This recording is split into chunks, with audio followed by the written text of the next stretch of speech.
అసలు అందులో చెప్పింది ఏమిటి? నీ ధర్మం నువ్వు చేయమన్నారు. ఆ ధర్మం ఒక్కోసారి సమాజం దృష్టిలో అధర్మం కావచ్చు, మనకు కులవృత్తి అవుతుంది, చేయవలసిందే ఖచ్చితంగా. సమాజం నడవడానికి ఆ వృత్తి కూడా అవసరం. ఒక తలారి ఉంటాడు, రాజు శిక్ష విధిస్తే తల నరకాలి, అతని వృత్తే. అతను మానవ గౌతమ బుద్ధుడు సిద్ధాంతాలు వంటపడితే దేశంలో అదే ఇది.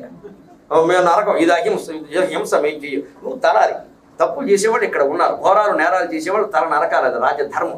ఒక నరికేవాడు లేకపోతే రాజుగా నరుకుతాడా? అందరినీ ప్రధానమంత్రి నరుకుతాడండి, పోలీసులు చేయకపోతే. అందుకే దొంగలు ఉంటారు. పోలీసులు తమదైన శైలిలో విచారించాలి.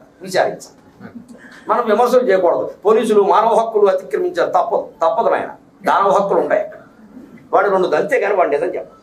మనం పోలీసుల మీద విమర్శ అంతా శాస్త్ర ప్రకారం చేస్తే కుక్క పిల్లలు పుట్టాడు సాగుతుంది వెనక.